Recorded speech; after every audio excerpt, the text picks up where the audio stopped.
واصف علی واصف فرماتے ہیں، ذکر کا ایک درجہ ہے فکر، ذکر کے بعد ایک مقام آتا ہے جسے فکر کا مقام کہتے ہیں۔ ذکر کا معنی اللہ کو پکارنا ہے اور فکر ہے اللہ کو سوچنا۔ آپ اس کے بارے میں سوچو، اس کی کائنات کے بارے میں سوچو، اپنے ہونے کے بارے میں سوچو، اپنے نہ ہونے کے بارے میں سوچو۔ اپنے خیالات کے اندر اللہ کا تذکرہ، اللہ کا ذکر، اللہ والوں کا ذکر، اللہ کی یادیں، اللہ والوں کی یادیں رکھو تو فکر کا مقام پیدا ہو جائے گا۔ آپ فرماتے ہیں، اپنے کام اللہ کے سپرد کر دینے والے مطمئن رہتے ہیں، جو ہو سو ہو، سب ٹھیک۔ ان کا فیصلہ ہوتا ہے کہ جو ہوا اچھا تھا، جو ہو رہا ہے اچھا ہے، اور جو ہوگا اچھا ہوگا۔ محبت کیا ہے؟ محبت کا معنی قبول کرنا۔ آپ قبول کرو، ساری زندگی کو قبول کرو۔ زندگی میں ناسازگار واقعات بھی آئیں گے، انہیں بھی قبول کرو۔ زندگی کی تلخیوں کو قبول کرنے والا اللہ کی چاہت کو قبول کرتا ہے، اور جس نے اللہ کی چاہت کو قبول کر لیا وہی کامیاب رہا۔ جو تلخیاں آپ پر آ رہی ہیں وہ اللہ کی طرف سے آ رہی ہیں۔ آپ اللہ کے مسافر بن جاؤ تو یہ تلخیاں خود بخود ٹھیک ہو جائیں گی۔ زندگی میں دو چیزیں ہیں، ایک کوشش ہے اور ایک نصیب ہے۔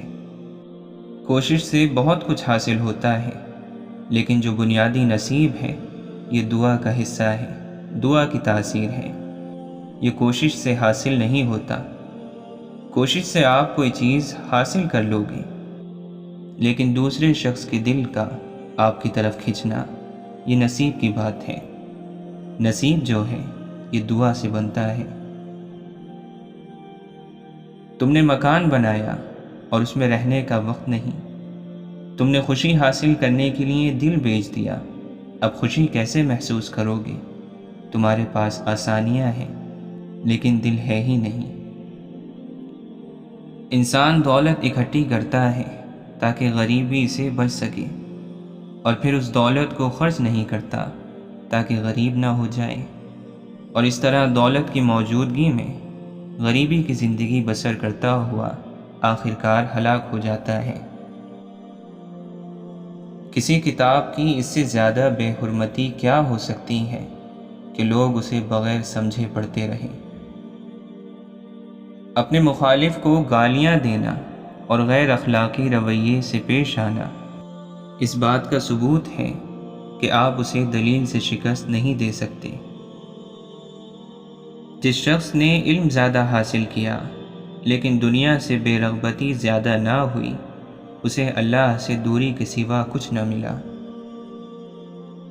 حضرت علی رضی اللہ عنہ فرماتے ہیں، علم خزانہ ہے اور سوال کرنا اس کی چابی ہے۔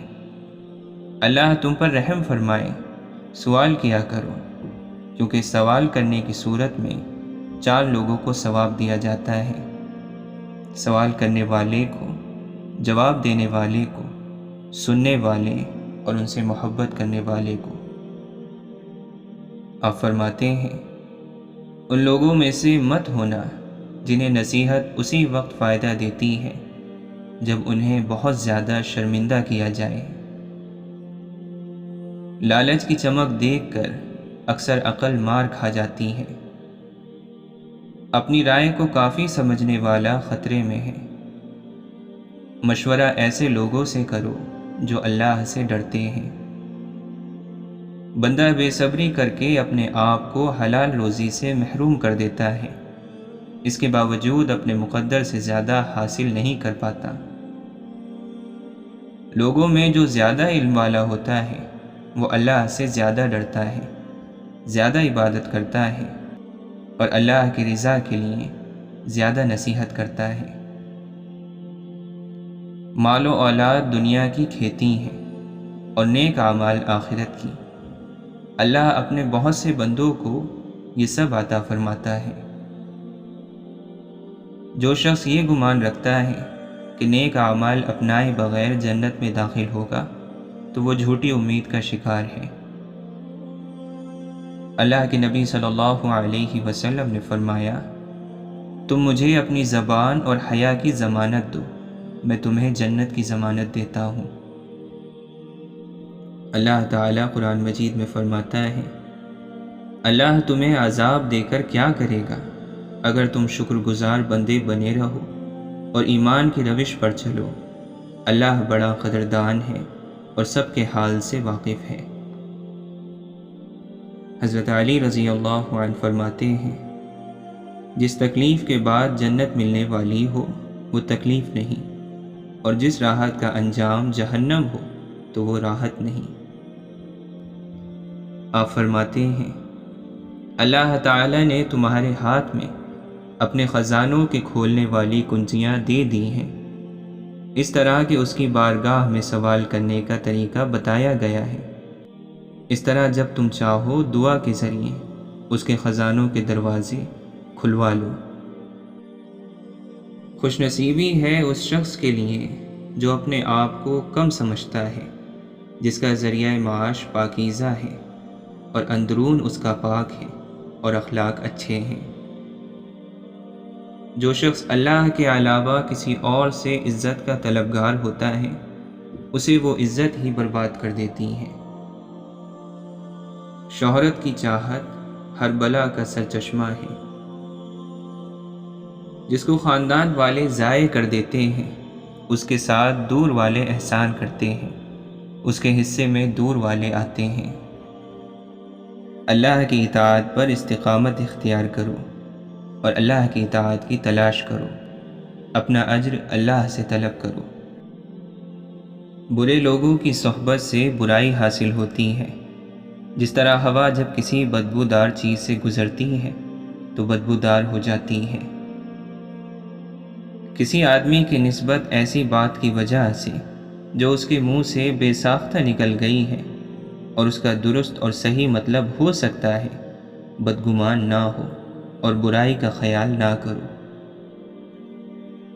3 چیزیں نیکی کا دروازہ ہیں: دل کی سخاوت، کلام کی پاکیزگی اور غموں پر صبر۔ آرزوؤں کی دھوکے بازی اعمال کو بگاڑ کر رکھ دیتی ہے۔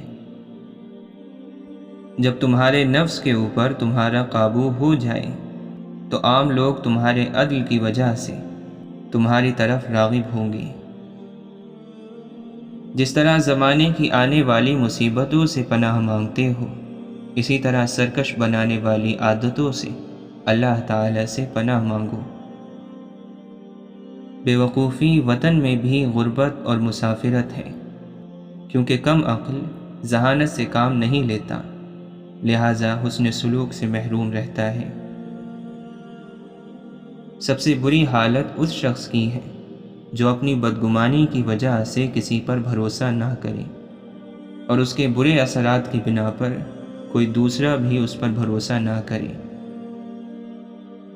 اس سے پہلے کہ تمہیں خود لمبی قید کاٹنا پڑے اور نفس کو ہلاک کرنا پڑے، اپنی زبان کو قید کر لو، اس لیے کہ ایسی زبان لمبی قید کی سب سے زیادہ حقدار ہے جو سیدھے راستے سے ہٹ جائے اور بغیر سوچے سمجھے فوراً جواب دینے کی عادی ہو۔ دل کی کوئی تکلیف گناہوں کی تکلیف سے زیادہ دردناک نہیں ہے۔ بے شک وہ شخص عقل مند ہے جس کی عقل اسے نیک کاموں کی طرف راغب کرے۔ آپ فرماتے ہیں، اللہ تعالیٰ جب کسی بندے کو پسند کرتا ہے تو اس کی نصیحت عبرتوں کے ذریعے کرتا ہے۔ انسان کے لیے کتنا بہتر ہے کہ وہ ایسی چیز کی تمنا ہی نہ کرے جو اس کے لیے مناسب نہ ہو۔ شریف کی دولت مندی اس کی خوبیاں اور فضائل ظاہر کرتی ہیں، اور کمینے کی مالداری اس کی برائیاں اور عیب ظاہر کرتی ہیں۔ ہر وہ عزت جس کی تائید دین نہ کرے ذلت ہے۔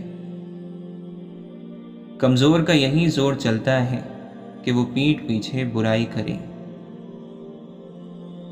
جسے ادب کی کمی نیچے گرا دیتی ہے، اسے خاندانی شرافت اوپر نہیں اٹھا سکتی۔